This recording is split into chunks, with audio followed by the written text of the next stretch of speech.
to get married once and that's it, cruise through it. And yet that's not what happened. And I decided to go on a journey. And I was blessed to stumble upon the Tao Te Ching, this beautiful 81 short poems that were written 2,600 years ago by Lao Tzu, also known as Lao Dan, who was a clerk of the National Library in ancient China in the period of the warring states, when wars between Chinese kings were abundant. And somebody asked him to put it down in writing, the wisdom of how to live a good life. And I took that on and I said, what if I can take those lessons, that wisdom juice out of those verses, and apply it at the time to my dating life and to the process of attracting my true love soulmate, my ultimate soulmate, let alone just a healthy relationship. And sure enough, 18 months, almost 2 years after I made the decision, I met who now is the love of my life, my wife Rachel, and my best friend. And the last several years have been some of the most beautiful years of my life because of that relationship. Because of my relationship with myself that was completely different than how it was when I kept attracting those false love relationships. So I want you to check out this verse. Today is going to be verse 31 of the Tao Te Ching, as translated by Stephen Mitchell. And don't forget to like and subscribe, true lovers, because divine timing is great, but a little algorithmic support doesn't hurt.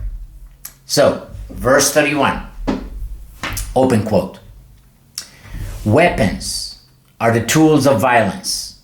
All decent men detest them. Weapons are the tools of fear. A decent man will avoid them, except in the direst necessity, and if compelled, will use them only with the utmost restraint. Peace is his highest value. If the peace has been shattered, how can he be content? His enemies are not demons, but human beings like himself. He doesn't wish them personal harm, nor does he rejoice in victory. How could he rejoice in victory and delight in the slaughter of men? He enters a battle gravely, with sorrow and with great compassion, as if he were attending a funeral. Close quote. Now, what does this mean for your love life? So here are three key teachings from verse 31. Number one, peace is his highest value. Seek a partner whose inner peace is more important than being right. If you want a relationship that thrives, find someone who values harmony over ego-driven drama. Look for stillness, not chaos. Now, before we talk, as this specific part of this verse relate to finding a partner, attracting a true partner, I want to share my experience with this as it related to who I chose to become in order to attract that special person into my life, that healthy relationship, that healthy individual into my life. Because at that time, early 2020, I just embarked into my third divorce process. And with an individual who up until that point was somebody I thought we loved each other very much, and turned out to be a relationship of high conflict, a lot of selfishness, self-centeredness was exhibited, and it turned out that that person who I used to love dearly was actually a covert narcissist. Now, I could have known that from the beginning of the relationship, but I had no insight, I had no foresight. I did not possess the wisdom to see the red flags and to do something about it. So here we go. We went on a journey of almost a decade together that ended up in a painful, high conflict divorce with a child involved in that. And I noticed, thankfully, as I was choosing to look into the wisdom of the Tao Te Ching and use it into my life, not just to attract the ultimate soulmate into my life later, but also to deal with that high conflict divorce. Because I knew, without a shadow of a doubt, that if I will not be careful, I will be sucked into this conflict, and that will taint my consciousness. And if my consciousness was going to be all about conflict and hating the other person and, God forbid, trying to get revenge or anything like that, then I'm just like that other person, right? I'm just like them. Because they were filled with animosity and resentment and felt betrayal because I chose to end that relationship and so on. And I didn't want to stoop to their level. So, because as far as I'm concerned, I was no longer that person that married them. Meaning I was no longer that person that had lower vibration and didn't realize that I deserve love, that I deserve harmony in my relationship and so on. So I decided to embrace this specific part. Peace is his highest value. So I realized, okay, I'm going to go into the divorce process, which means there's going to be a lot of decisions to make, a lot of tactical and strategic decisions in the court, in the family court. And if peace is my highest value, as this verse asserts, then every decision I'm going to make has to be not about trying to hurt them, not about trying to make them wrong, not about hating them, God forbid. And it wasn't easy, right? Because we all have those negative feelings in those difficult situations. But I stuck to maintaining my peace, and maintaining my peace as the foundation for every decision, while the other side was clearly doing something different. And that helped a lot. That's a material for another video, how that divorce process turned out in me after several years gaining sole legal custody over my child, while the court recognized that the intentions of, unfortunately, the mother were other than the child's best interest versus mine, as the court recognized. But that was almost solely because I recognized the wisdom of this verse. Peace is his highest value. Number 2, his enemies are not demons, but human beings like himself. Choose someone who doesn't vilify their exes. If your date can speak of past partners with compassion and maturity, that's a green flag, the size of a redwood. Emotional responsibility is the love language of the Tao. And that was huge for me. Number 1, because I realized I cannot vilify my ex. The one I was still in a divorce process, in a high conflict situation, with a lot of fears about the future and what's going to happen. However, I realized I should never vilify them, because they're just a child of God, right? Just like I am.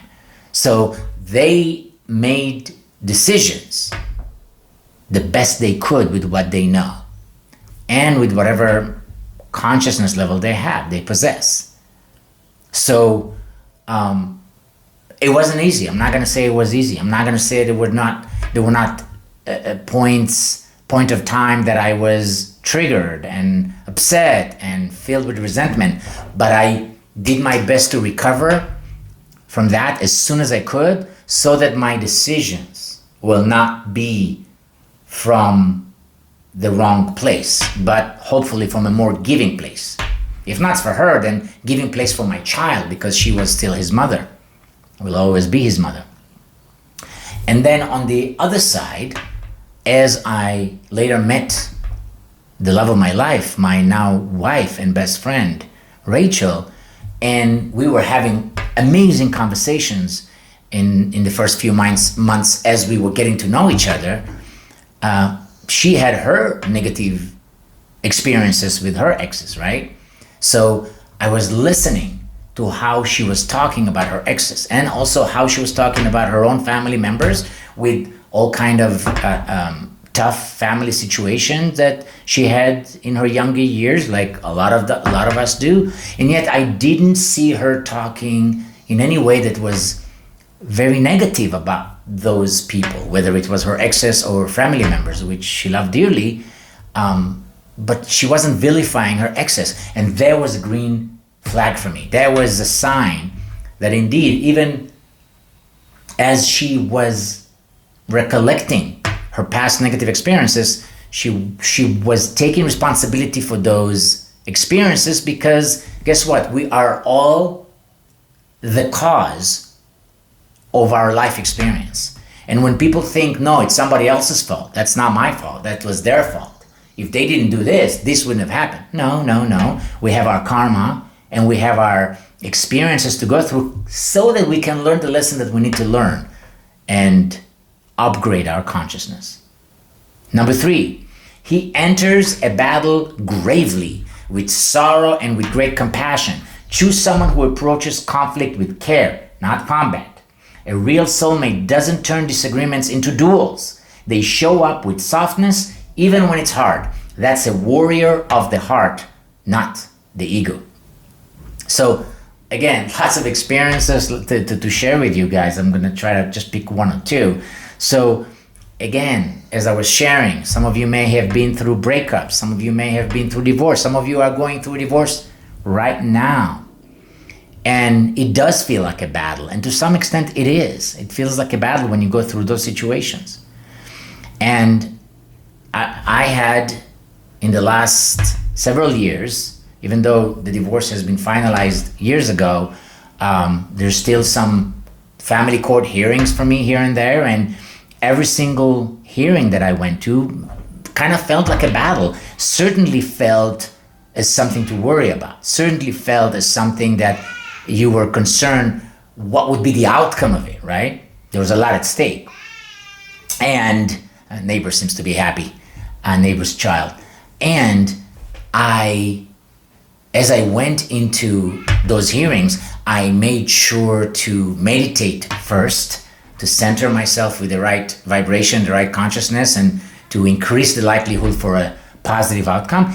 And my mantra was always the same before every single hearing. Instead of praying, instead of wishing for me to get a good outcome, I wished for all concerned to benefit from the outcome of that hearing.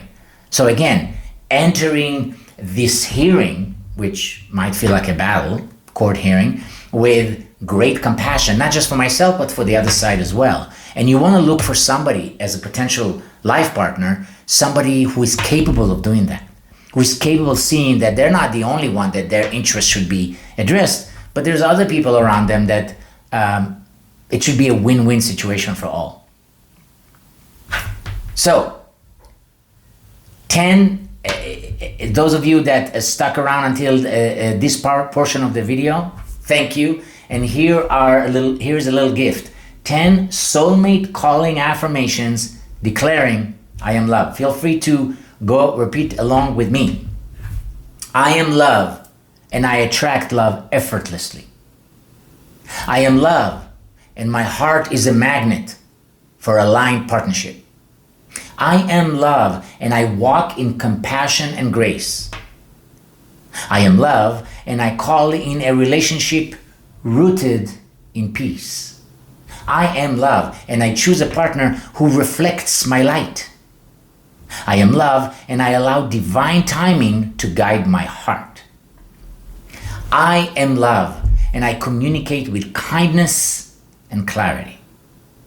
I am love, and my presence invites soul deep connection. I am love, and I release all need for control in love.